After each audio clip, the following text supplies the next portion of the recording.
এই শোনো, তুমি এখানে বসো। আরে বসো, আমি বলছি তুমি বসো, সমস্যা নেই, বসো। এটা কি করছিস? কি করছি আমি? এখানে বসবো মানে? বসে তাহলে আমার স্ট্যাটাস থাকবে, ওর স্ট্যাটাস আর আমার স্ট্যাটাস এক? আরে কি বলছিস, ও মানুষ, আমিও মানুষ। আমি দেখছিলাম যে আমরা যখন ও এটা যখন নিয়ে আসছিল, আমরা যখন খাচ্ছিলাম তখন বারবার আমাদের মুখের দিকে তাকাচ্ছিল।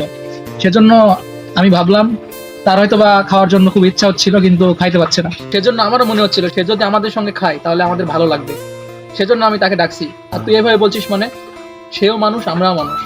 আজ আমরা একটু উপরের পদে, আর সে একটু আমাদের চাইতে নিচের পদে, তাই বলে আমরা মানুষ তাকে অসম্মান করতে পারি না।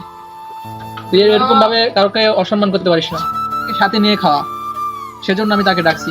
তুই কি কোনো সমস্যা? হ্যাঁ বন্ধু, ঠিকই বলছিস, ভেদাভেদ থাকা ঠিক না। তাকে একসঙ্গে নিয়ে খাওয়া এটাই উত্তম। ঠিক আছে, এ বসো, তুমি আমাদের সঙ্গে খাও। তুমি বসো, বসে আমাদের সঙ্গে খাও। নাও, এখান থেকে নাও, তুমি আগে শুরু করো।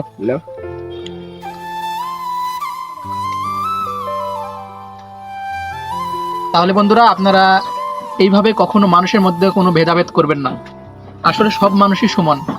আজকে আপনি উপরের পদে, আর যারা নিচের পদে, আপনার চাইতে যারা নিচু পদে আছে তাদেরকে কখনো অসম্মান করবেন না। আপনিও হয়তো বা এক সময় এরকম অবস্থায় পড়তে পারেন। সেজন্য সবসময় মানুষদেরকে সম্মান করবেন, মানুষদের পাশে থাকবেন। ধন্যবাদ সবাইকে।